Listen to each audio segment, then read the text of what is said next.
Many blessings, my loves, my beautiful star family. And yes, we are coming up to a full moon, which will be happening tomorrow, the 12th of February. So I'm going to go into my musings for this full moon that's coming. It's definitely been lots in the atmosphere. Lots of people been feeling lots of stuff in the build up to this full moon happening tomorrow. So really wanted to speak to a lot of those things that are coming up and just to, yeah, share what I can see in the sky astronomically. So, yeah, welcome everyone. I wanted to start by going over to Stellarium Web. Just going to share a screen with you all. So let's just have a look. So the time of the full moon will be on the 12th of February at 13:53 in the GMT time zone. So you can look up your time for that on timeanddate.com. So we can see the moon here is in early constellation Leo, right in the mouth of the lion. Right. So yeah, and it's got like a strong energy of Mercury as well, this full moon as well, which I'll talk to you about when we go into the chart. You'll see what I'm talking about. Um, so yeah, hailing the lion energy, hailing that energy of creativity and passion and leadership and courage and shining like the sun, expressing who we are. Um, so a lot of stuff can be coming up around this time for us. I will share about the aspects in a moment. But before I do that, I just want to jump over to the other side because on the other side, obviously, we've got the sun opposite the moon, as the full moon always is. And you can see here, look where Mercury is. I was saying about our voice and that lion's roar, like, so this full moon is opposing Mercury and the sun. So Mercury really close to the sun like this, it's bringing up a lot of stuff to do with communication and also like can feel like quite hazy or like our mind can be really active, like scattered, like thoughts, but also like really wanting to talk and share and communicate. So this is a really powerful energy to be working with at this full moon. And I think it's good to know, where the sun is in the sky in the astronomical way.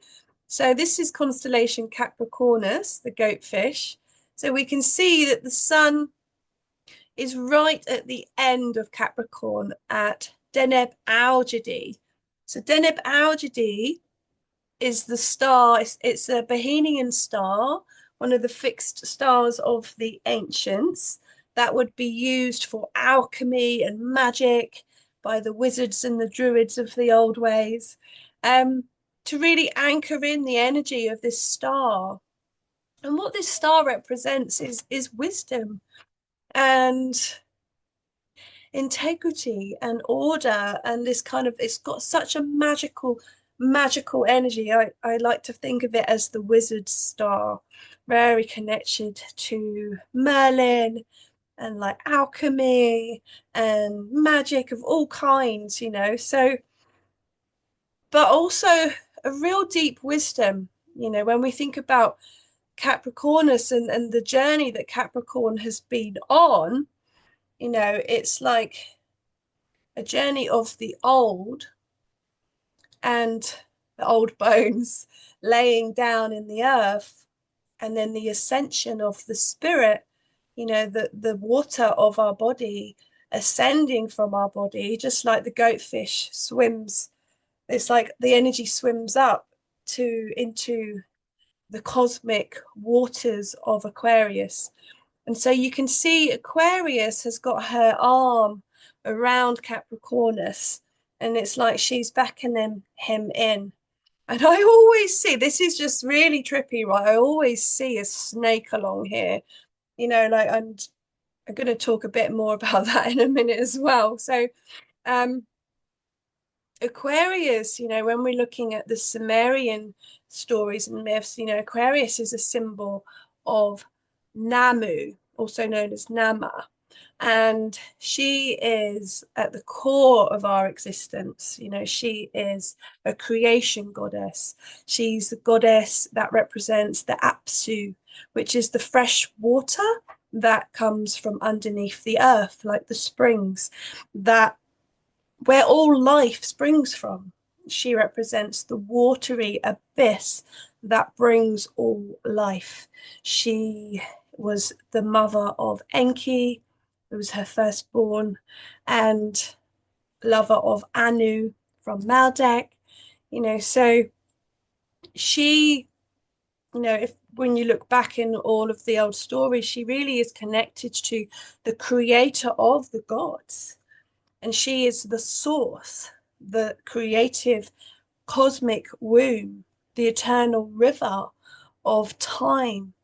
You know, she's very connected to like nurturing and creativity and maternal instincts. Um, and yeah, so she is a creator figure. So I really connect these energies like with like I've got a picture here of Nammu on it's looks like Aquarius, right? This is just an image I found on the internet. But Nammu is also connected to serpents, fish, and creation, you know, so she's often pictured. I'm just going to stop sharing that screen because I've got another picture somewhere I want to share. So I'm trying to find it. It's another picture I found with her. Look at that. She is a serpent goddess. She's got a serpent's head, and that's Enki like being fed on her breast. And, you know, so it's like she's got her arm around the gods that she gives birth to, you know. Some people connect Capricorn to Enki, you know, so when we're looking at the sky, we could see like Enki as the goatfish, and like her arm is around Enki, her son, as she's nursing him. Like, wow. So I've been really connected with Nammu the last like little while. Like I've been dreaming of her and just really feeling her essence speaking to me, screaming to me like I'm here, you know, and I feel like with this year of the serpent, you know, that we are being called to come home to her, to our source, to the creation mysteries and myths, and really kind of come back home to our origin, to yeah, our creations, our existence, you know, like how we came into being. You know, she's connected to so Enki, like En meaning heaven and Ki meaning earth, that she is the mother of the heavens and the earth, that she created the heaven and the earth, so in the story. So like she is like the mother energy that governs all of that, you know, so she's incredibly, incredibly powerful.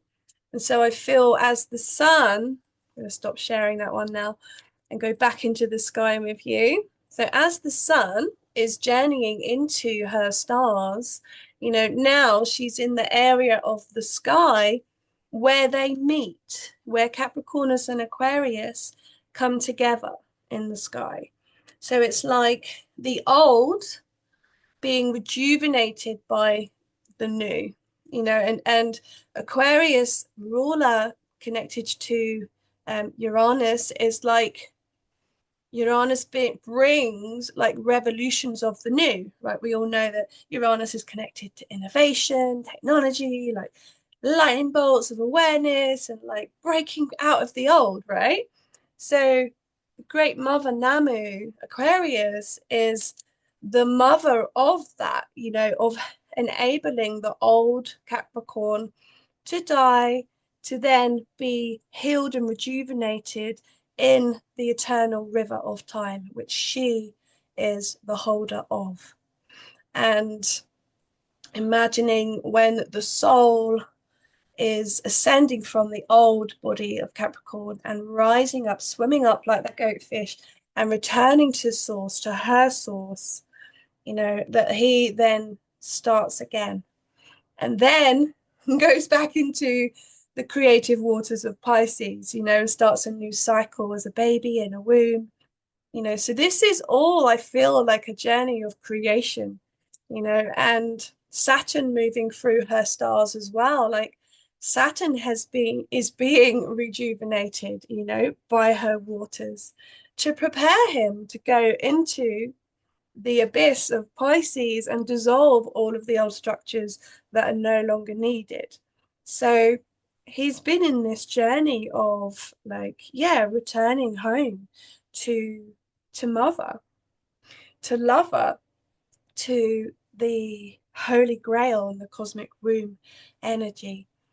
Then I feel as well like the formal heart, so the royal star that's at her feet, it's like the fish that drinks from her waters, it's like so much of like the energy of fertility and life and creation lives here in this area of the sky, so where we're at in the northern hemisphere right now, we are some of us are having a lot of rain. Woo! And lots of waters, like the floodplains here in Avalon have just been so wet, like so much rain and flooding. It's like, and these waters are like the fresh waters. It's the water that brings new life to the land, so this is kind of like the energy of what's required of, you know, giving birth to the spring. In a way, it's like the rain comes to bring the cleansing, to bring the clearing of the old, which is, she kind of washes and cleanses through these life-giving waters all of the old that was from the last cycle. So yeah, I'm just really in awe of Nammu and Aquarius, and this area of the sky has been speaking to me so much recently. So I've just been yeah, really listening to that and really journeying into some of the old text and stories of Mesopotamia and Sumerian stories. And yeah, like some people say she's like the oldest deity. I'm like, wow, why do we not know more about her? Like I'm really like feel really drawn to look more into and dive deeper into this because yeah, when I saw that picture of her with the serpent head, I just got full body tingles and I was like, wow, okay. Nammu wants my attention, so I'm going to go with that.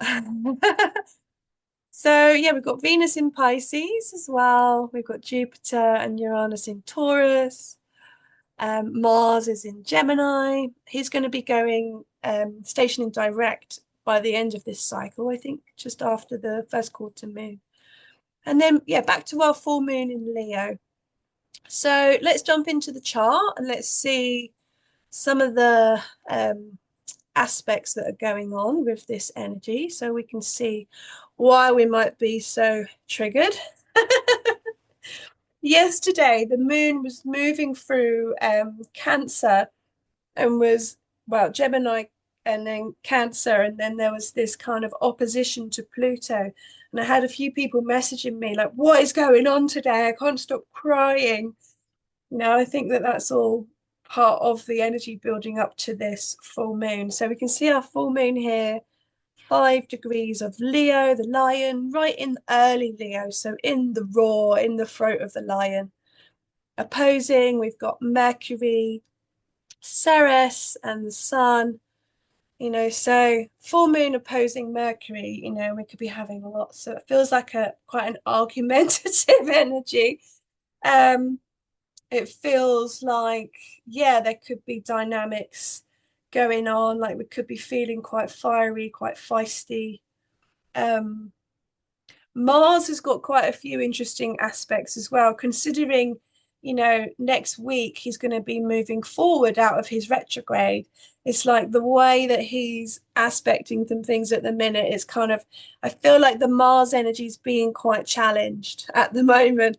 So Mars in Gemini also connected to our voice and our thoughts and our mental activity, and yeah, communication, networking, writing, like technology, so we could be having, I imagine, like some of us may be having technology issues, computers breaking, like, or just like mix up in communications, things feeling like people taking things the wrong way or speaking out of like ego. I think the moon in Leo, sometimes in the shadow side of that, can be really self-absorbed, um, quite proud and like um, what's the word? I'm trying to think of the word. We might lose our words. We might be like, oh, I don't know what I'm saying, like me right now. But also we can see there's a square to Uranus here, who is moving forwards now on that cusp of Taurus and Aries. So full moon in square to Uranus, and then also in square to oh, Mercury, Sun, Ceres. Also in square to look down here, we've got Juno over in Libra, trying to get some balance. Um, yeah, so this is like very emotional, maybe self-absorbed, trying to say what we want to say, how we feel about things, our creativity and our voice. You know, like Uranus could bring like a feeling of erraticness here, or really kind of like acting too fast, you know, in a way that might be quite radical or taking risks, it feels like. Um, it's in opposition to Juno. Like I said, she just wants to get balanced. So there's like an interesting energy here. I'm trying to take it all into account. And I feel like where Uranus is in the sky now, just moving forward, there's an energy of breakthrough, breakout, innovation, doing it my way, self-expression, self-expansion. Jupiter's moving forward now as well. It's like, come on, let's make some money, let's gather our resources, let's do it.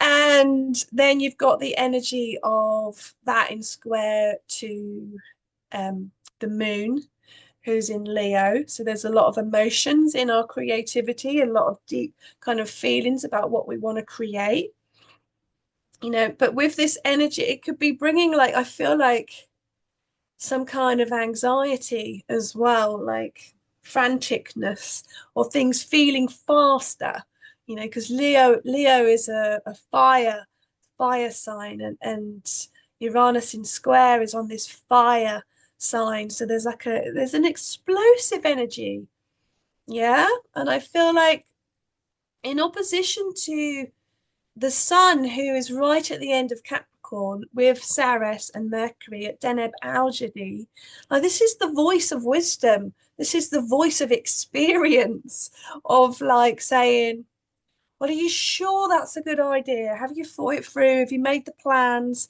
You know, have you looked at the long term, you know, the goals, and kind of like it calls, like, I think there's a feeling of expression and breaking free with the Uranus energy that just wants to rebel, but then there's an opposition of quite realistic, practical um, thoughts, ideas, and words around, you know, what it is that we're wanting to create.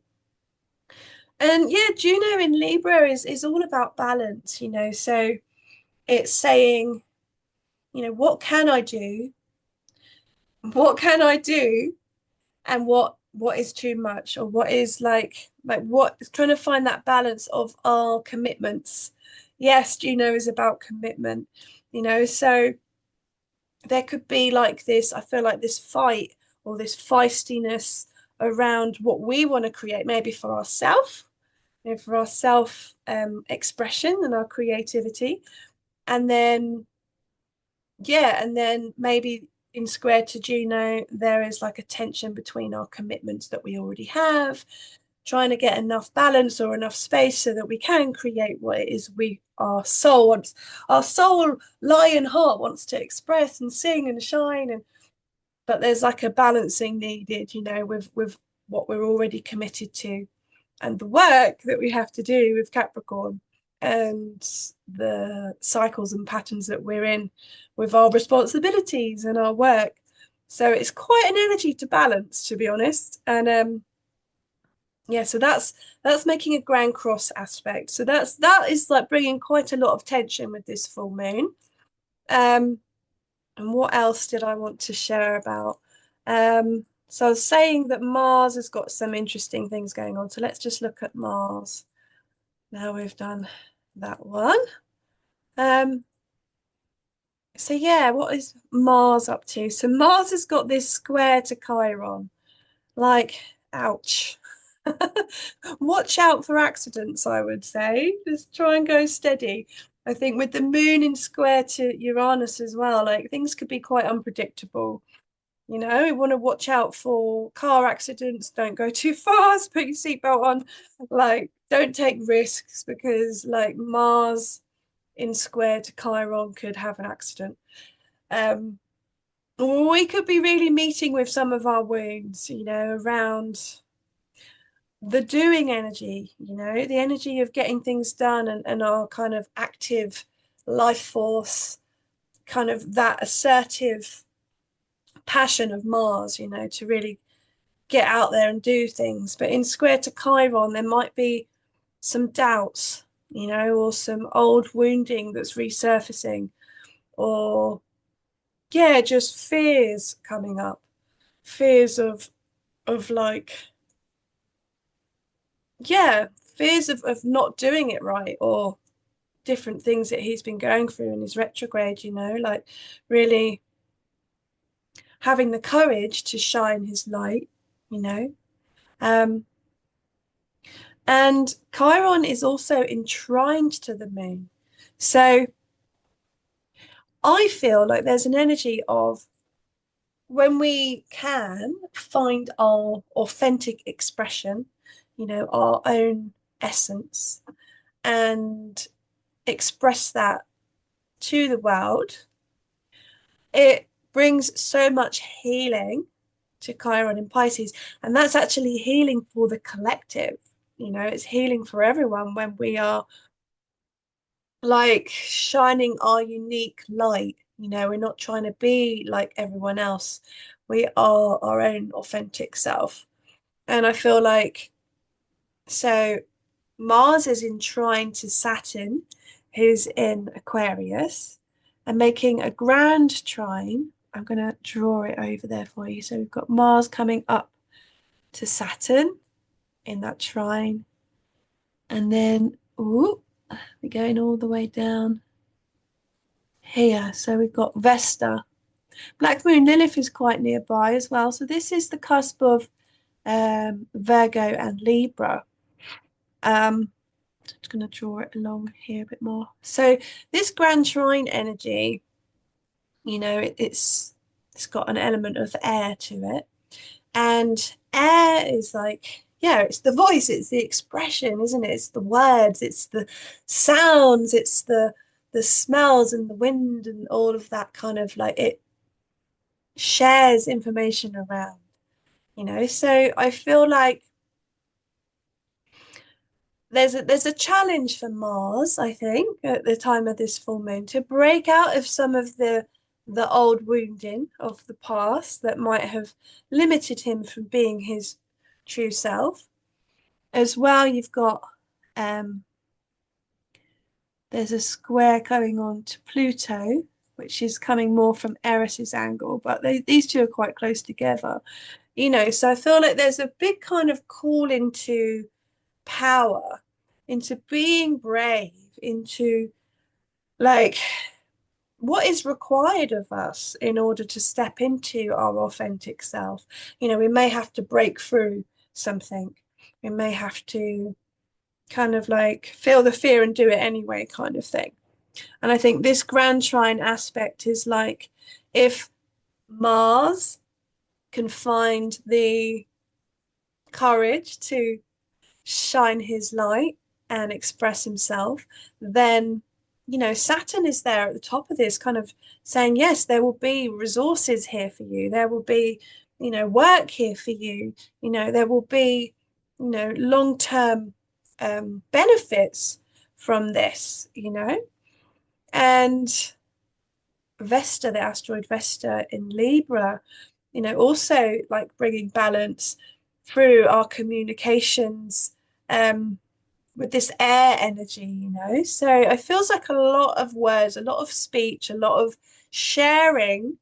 And Vesta is just so devoted to that flame. She's so devoted to that inner passion, that inner fire. What gets you out of bed in the morning? You know, what is your thing? What is it that you're here to do that just sets your soul on fire? You know, like so this grand trine is a really beneficial energy, I feel, to be, you know, tapping into the work that we want to be doing, Saturn in Aquarius, and like really tapping into Nammu here as well, creator goddess energy of Aquarius, and feeling like the rejuvenation of Saturn. It's like he's coming right to the end now. He's right on the cusp of Aquarius and Pisces. You know, he's like full up of like all of this life-giving waters, you know, of the eternal river of Aquarius, and it's like, oh, he's been bathed, you know, so he's feeding that down into Mars and saying, come on, let's do this for the community, for the collective. Let's really like be who we're here to be now. Let's really step into our truth. Let's step into our creativity and our gifts and our magic. And yeah, really, and it's kind of like that flow of energy. And we've got the devotion and the flame of Vesta there as well, like going, yes, this is going to bring balance. This is going to bring harmony for our relationships and the community. So feels like, yeah, Uranus could be bringing a lot of kind of shakiness, like electricity and static energy. I saw somebody said this morning that their hair feels really static today. This could be the energy of the Uranus in square to the moon here at its fullness. Yeah, so just watch out for this and watch out for this one as well, the square to Chiron and Mars. Um, so yeah, Chiron is in trine to the moon, but Chiron is in sextile to the sun. So it feels like Chiron is quite active as well at this full moon. So there could be old wounds coming up and being surfaced. And then as we come into our last quarter moon, which will be on the 20th, so next week, um, the moon will be with Juno. So we saw that Juno was part of this Grand Cross aspect that happened at the full moon. So she's really obviously got a part to play in the closing of this cycle. So as we get into next week, you know, the moon is going to be on that cusp of Scorpio, like 0 degrees of Scorpio, right at the gate of the Scorpion, you know, so that feels like coming back to the year of the snake as well. And it feels like there's an old skin, you know, that at the time of this last quarter moon on the 20th, there's an old skin that's shedding, you know, that's ready to be released. And yeah, look, so the moon at the last quarter will be in opposition to Uranus here. So it's incredibly I would say unexpected energy. Like I could imagine that there'll be some twists and turns that we didn't see coming, and perhaps some changes, and an old skin may come off, which will enable us, which will enable Mars, as he's about to go direct, to move forward with.